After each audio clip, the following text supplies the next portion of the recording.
Halo pemirsa Tempo, apa kabar Anda hari ini? Salam sehat untuk kita semua. Berjumpa lagi bersama saya Dea Yujihan dalam program Teras Negeri. Program Teras Negeri ini dapat Anda saksikan di kanal YouTube Tempo.co serta saluran digital TV Tempo. Dan hari ini sudah hadir bersama kita ada Bapak Bupati Kupang, Bapak Korinus Marsneno. Apa kabar Bapak Korinus hari ini? Baik, Sepertinya selamat di pagi Mbak belakang Jihan. ini backgroundnya pantai nih, seru banget, segar banget. Gimana sih Pak itu sebenarnya? Kami sedang berada di salah satu daerah Pantai Teres, tempat destinasi wisata baru yang kita siapkan dan mudah-mudahan saat ini sementara dikerjakan dan kita berharap bulan Oktober tahun 2022 ini dapat kita resmikan nanti. Oke, luar biasa. Semoga kapan-kapan Jian bisa ke sana nih, Pak. Baik, dan pemirsa sebelum kita berbincang lebih jauh dengan Bapak Korinus Marsneno, saya akan bacakan terlebih dahulu profil singkat beliau. Dr. Andes Korinus Marsneno, MSI, merupakan putra daerah pertama dari Amarasi Kabupaten Kupang yang menjadi Bupati Kupang. Korinus Marsneno lahir pada 21 Juni 1959. Beliau merupakan Bupati Kupang periode 2018-2024 dan sebelum menjabat menjadi bupati, beliau juga pernah menjabat sebagai Wakil Bupati Kupang periode 2014-2018. Keseriusan membangun Kabupaten Kupang beliau tumpahkan dalam bukti-bukti yang nyata dengan sektor pertanian, kemudian membangun infrastruktur jalan hingga destinasi pariwisata. Wow. Namun dampak pandemi COVID-19 sepertinya memang cukup luas ya, yang tentunya dirasakan juga oleh seluruh lapisan masyarakat dan mempengaruhi berbagai sektor, mulai dari kesehatan, pendidikan, hingga sektor ekonomi yang tentu saja tidak bisa dihindari begitu. Nah, dari kondisi inilah maka dirasa perlu dibentuk strategi yang tepat sebagai upaya dan langkah nyata menuju pemulihan ekonomi agar roda perekonomian dan aktivitas masyarakat bisa kembali stabil seperti sedia kala. Nah, pemirsa, dengan mengembangkan potensi pariwisata di tengah hantaman pandemi COVID-19 tentu memiliki tantangan-tantangan tersendiri.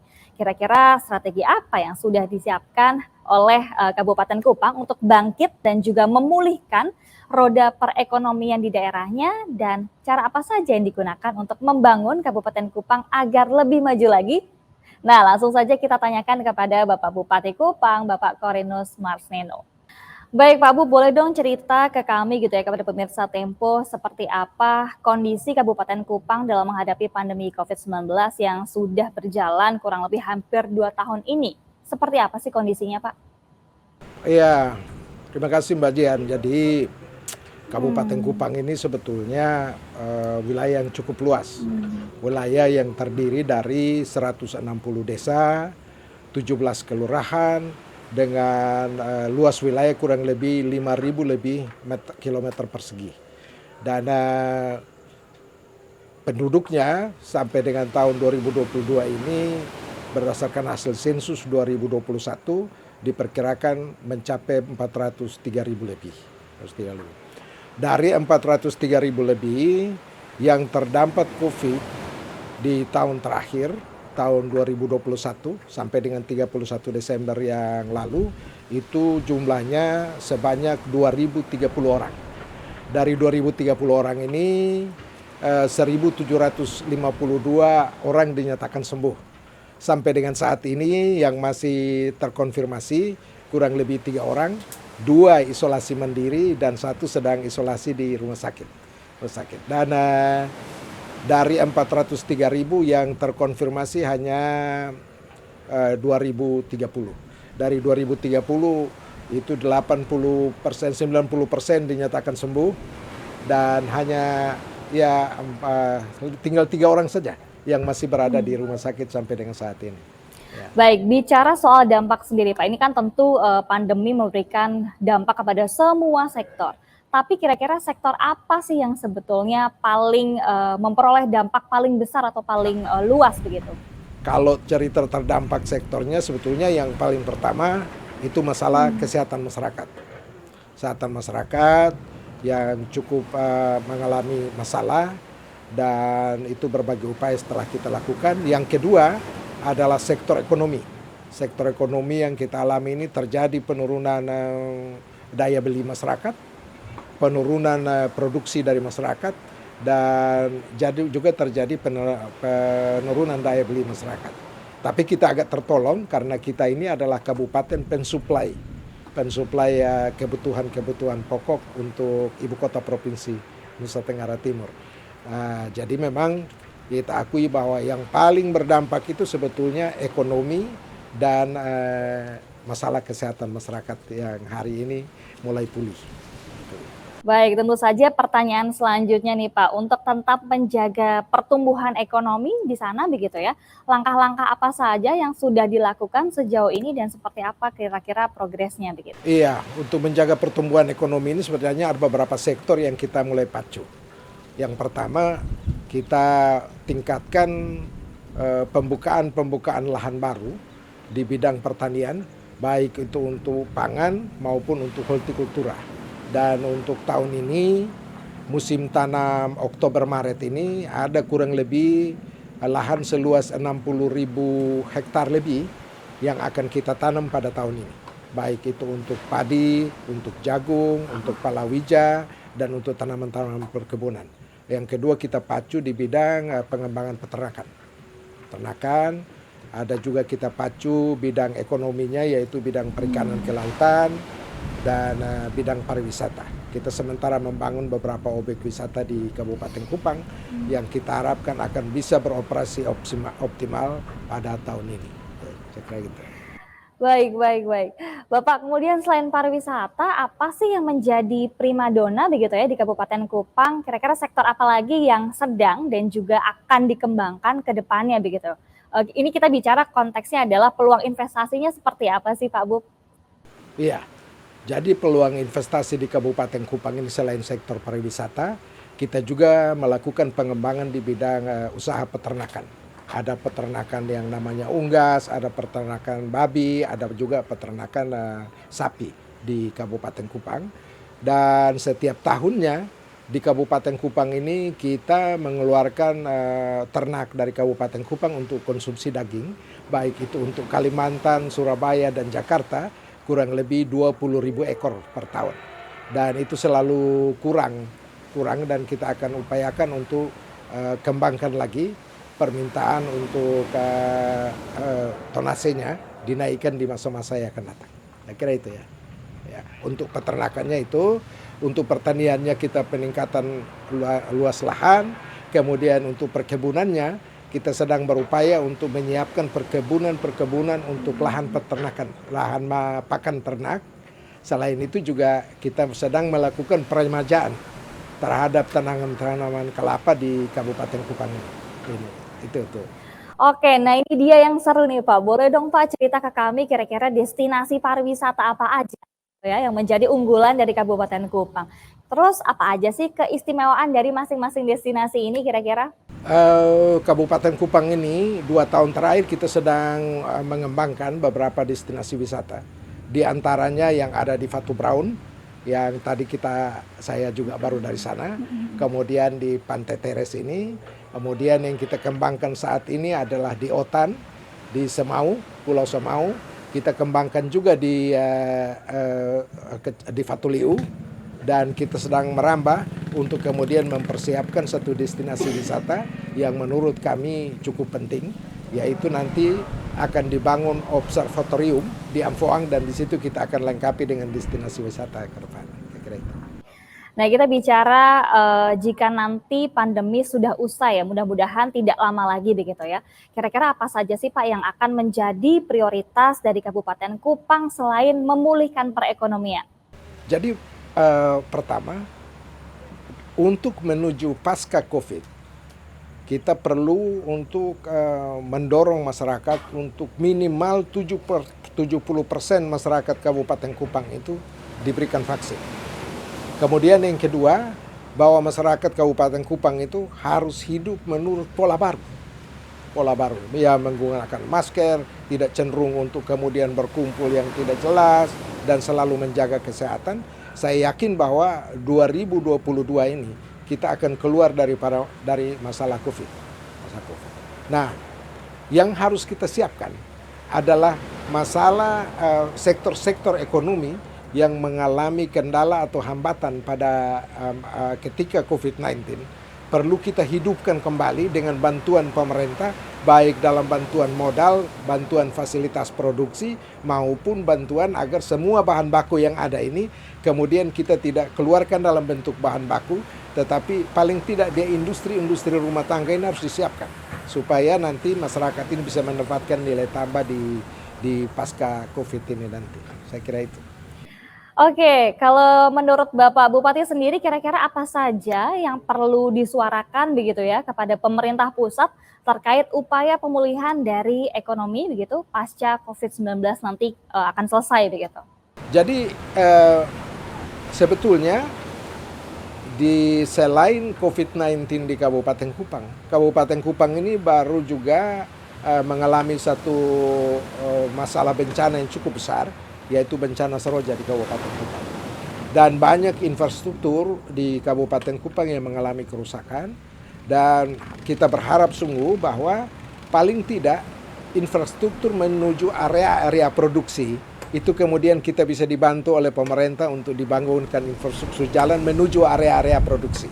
Sehingga kita bisa mendekatkan produk dari masyarakat untuk ke pasarnya nanti. Satu, infrastruktur. Yang kedua, ini kerjasama kami dengan PLN dalam rangka penyiapan listrik di area wisata seperti di daerah Teres ini sudah kami siapkan fasilitas sarananya semua, mulai dari jaringannya semua sudah kita siapkan. Sebetulnya hanya tinggal ini dimasukkan saja alirannya. Persoalan yang timbul mungkin diakibatkan karena permasalahan internal di PLN, kekurangan daya dan sebagainya. Tetapi dengan kebijakan pemerintah untuk kemudian menghentikan sementara ekspor batu bara sampai dengan 31 Januari, saya kira ini akan menolong PLN untuk kemudian memperkuat dayanya. Dan kita berharap bahwa sebelum kita resmikan ini, listrik ini sudah, itu pemerintah daerah menginvestasikan untuk jaringannya saja ini sekitar 2,5 miliar. Sayang sekali kalau setelah kita investasikan ini, kemudian teman-teman dari PLN ini tidak bisa memasukkan alirannya untuk kemudian bisa beroperasi di sana. Padahal ini kan tidak banyak, tidak jauh-jauh amat, hanya 5 km, tetapi semua fasilitasnya yang bangun pemerintah daerah. Jadi kita tidak menggunakan investasi dari PLN untuk menjual daya, tetapi disiapkan pemerintah daerah. Jadi saya dengan segala kerendahan hati, saya mohon kepada pemerintah pusat, saya mohon kepada Menteri BUMN, untuk yang sekecil ini di daerah terpencil seperti ini, kiranya dapat dibantu supaya bisa dinyalakan di tahun ini, sehingga kami bisa mengaktifkan semua area-area wisata yang sudah disiapkan oleh rakyat sendiri dengan kerja tangannya sendiri untuk kemudian bisa menambah fiskal daerah di Kabupaten Kupang yang sama kita cintai ini. Jadi permintaan saya pertama, bantulah kami dalam rangka pengembangan infrastruktur jalan, karena begitu dengan Seroja banyak sekali struktur jalan yang masuk ke daerah-daerah area-area produksi hasil pertanian yang mengalami kerusakan. Dan itu kalau kita mau recovery ekonomi, kami minta pada pemerintah pusat ya dua hal ini. Saya kira ini yang perlu saya sampaikan. Jikalau ada yang kurang berkenan di pemerintah pusat, ya saya siap untuk kemudian barangkali saya dipanggil untuk memberikan penjelasan. Kenapa kita harus seperti ini. Saya titipkan itu ke Mbak nanti. Baik, mudah-mudahan nanti suara Bapak begitu ya, dan juga warga masyarakat di Kabupaten Kupang dapat didengar nih oleh pemerintah pusat dan juga khususnya dari pihak PLN-nya sendiri begitu ya Pak ya.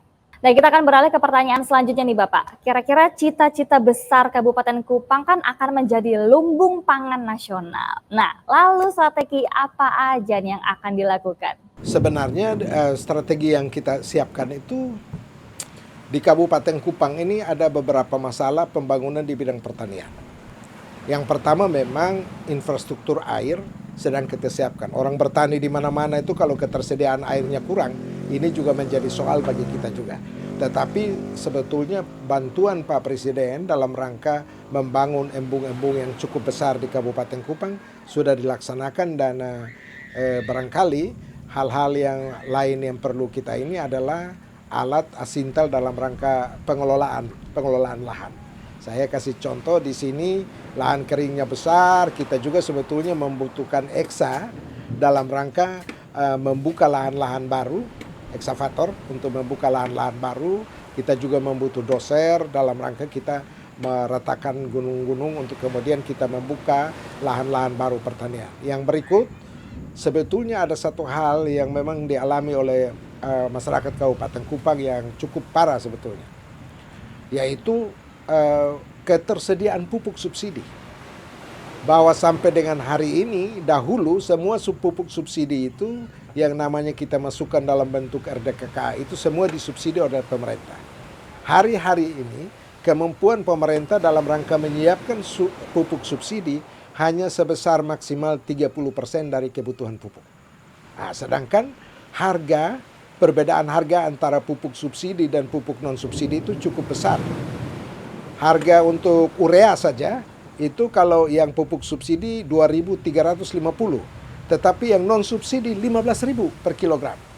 Nah, ini ada kesenjangan yang luar biasa, sehingga dari kebutuhan pupuk yang ada sebetulnya masyarakat mengalami kesulitan. Karena harga antara pupuk subsidi dan non subsidi itu jaraknya terlalu jauh. Dan saat ini kita baru bergerak, kita baru mensosialisasikan untuk kemudian dia menggunakan pupuk organik. Tetapi ini pupuk organik ini kan masyarakat belum pupuk minded organik. Dia sudah mulai pupuk minded kimia, tetapi belum organik. Oleh karena itu, maka sebetulnya subsidi pemerintah atas pupuk mestinya tolong ditingkatkan, sehingga minimal dia 50% daripada kebutuhan petani itu bisa disubsidi. Nah, yang 50%-nya itu biarlah menjadi bagian daripada tanggung jawab petani. Saya kira itu. Ini khusus di bidang pertanian. Sedangkan di bidang peternakan, ada satu hal yang menjadi dambaan masyarakat Kabupaten Kupang. Kita mengirimkan ternak sapi sampai 20.000 ekor ke Kalimantan, Surabaya, dan Jakarta. Itu kita yang mensuplai daging di sana. Tapi persoalannya, saya berpikir persoalan yang agak berat, tingkat penyusutan yang cukup tinggi karena perjalanan yang cukup jauh. Apakah dimungkinkan ada bantuan pemerintah dalam rangka pelaksanaan investasi sehingga yang kita kirimkan itu dia tidak dalam bentuk sapi hidup, tetapi dia dalam bentuk daging yang terolah dan kita siapkan. Ya, mungkin klosterit yang kita siapkan, bahkan di dalamnya kita menyiapkan RPH yang memiliki rantai pendingin yang cukup memadai, sehingga yang kita kirimkan itu adalah dagingnya, tapi tenaga kerja kita di sini ini bisa kita fungsikan dan ada nilai tambahnya bagi masyarakat karena mengirim dalam bentuk daging mentah, tetapi tidak mengirim dalam bentuk sapi hidup. Sehingga dia sampai di daerah tujuan pasar, itu rata-rata tingkat penyusutannya itu sampai 20%.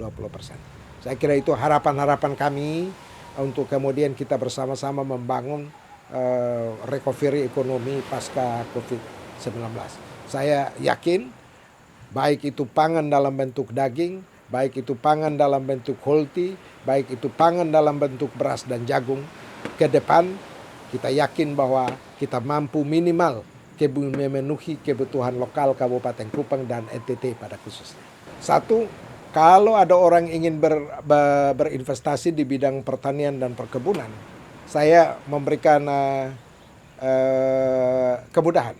Satu, ke sini tidak perlu beli tanah, tetapi berinvestasilah bersama tuan tanahnya. Jadi tidak perlu Anda berinvestasi membeli tanah. Nah, yang kedua, di sini kalau mau berinvestasi, pertama saya mudahkan dalam rangka pemberian izin. Itu gratis. Yang ketiga, saya ringankan pajaknya selama 1 tahun. Khusus Kabupaten Kupang tidak perlu bayar pajak kalau Anda berinvestasi selama 1 tahun. Itu kemudahan yang diberikan oleh pemerintah Kabupaten Kupang. Jadi datanglah di Kabupaten Kupang, karena di sini Anda tidak perlu membeli tanah, Anda juga tidak perlu sulit mengurus izin, Anda juga saya beri keringanan pajak ke depan. Sehingga mari berlomba-lomba berini. Di sini investasi bidang pertanian, peternakan, pariwisata luar biasa. Ini tempat wisata ini luar biasa. Tinggal bagaimana mari kita berinvestasi. Tapi ketika datang dari investasi, anggaplah masyarakat Kabupaten Kupang itu sebagai bagian daripada Anda untuk sama-sama berinvestasi.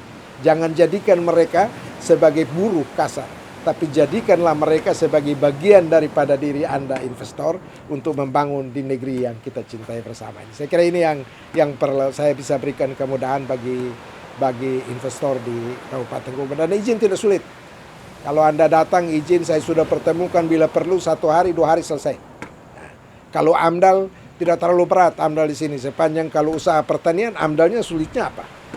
Tidak ada AMDALnya. Usaha peternakan apa kesulitannya? Usaha pariwisata AMDALnya apa yang mau sulit? Jadi sebenarnya tidak ada yang sulit. Hanya karena orang belum pernah datang, jadi belum pernah mengerti bahwa sesungguhnya di daerah Kabupaten Kupang ini banyak sekali kemudahan yang bisa saya titipkan diri saya kepada Mbak dan majalah Tempo untuk disampaikan pada masyarakat Indonesia dalam rangka melakukan investasi di negeri yang sama kita cintai. Untuk orang datang ke Sumba, untuk orang datang ke daerah lain-lain, itu transportnya dari daerah luar itu datangnya mesti melalui Kupang. Lalu Kupang ini sebetulnya jarak Kupang dari sini ini cuma sekitar 30-an, 40-an kilometer. Sebelum Anda ke Sumba kemana-kemana, lihatlah di sini dulu. Karena paling tidak memiliki ciri khas yang berbeda. Kalau semakin banyak kita lihat tentu ya keindahan-keindahan itu juga kita bisa ketemukan. Jadi ini sebetulnya daerah transit. Kabupaten Kupang ini sebetulnya daerah transit. Ketika orang datang melalui kota Kupang, tempat wisatanya di sini. Ke sini dulu, baru kemudian ke Sumba, kemana-mana. Kalau sampai sini sudah puas, ya puaslah di sini dan nanti beralih lagi ke tempat lain lah begitu. Tapi jangan datang menginjakkan tanah di negeri ini, tetapi kemudian pergi dan indahnya di tempat lain. Itu ya. Nah. Wah, keren. Mudah-mudahan cita-cita besarnya bisa tercapai nih untuk Kabupaten Kupang ya. Baik, nah Bapak saat ini kan sudah ada di penghujung acara, begitu. Saya akan persilahkan terlebih dahulu kepada Bapak Korinus Marsneno untuk memberikan pernyataan penutup atau harapan dari Bapak Bupati untuk kemajuan Kabupaten Kupang ke depannya dan juga mungkin ada himbauan-himbauan kepada masyarakat. Silakan Bapak. Ya, jadi saya ingin menyampaikan bahwa pariwisata ini adalah sebuah keindahan. Dan Anda ingin melihat keindahan yang beragam, maka salah satunya datanglah dan nontonlah matahari terbit dan terbenam di Pantai Teres. Kalau di Indonesia matahari terbit dan terbenam hanya bisa lihat di Nongko Jajar, di Indonesia Timur hanya ada satu, di Pantai Teres. Ya, selamat ya. Dan saya menunggu Pak Jian dan teman-teman mungkin satu ketika bisa berkunjung ke tempat yang kita sama-sama cintai ini. Demikian dan terima kasih. Gitu. Baik, terima kasih sekali atas waktunya Bapak Korinus Marsneno dan juga semoga Kabupaten Kupang semakin maju dan bisa memberikan inspirasi kepada daerah-daerah lainnya. Ya, sukses selalu ya. Nah pemirsa, Teras Negeri akan segera kembali berbincang dengan sejumlah kepala daerah yang banyak memberikan inspirasi tentunya untuk kemajuan negeri kita. Akhir kata saya Dea Yujian beserta kru yang bertugas pamit undur diri. Sampai jumpa di lain kesempatan.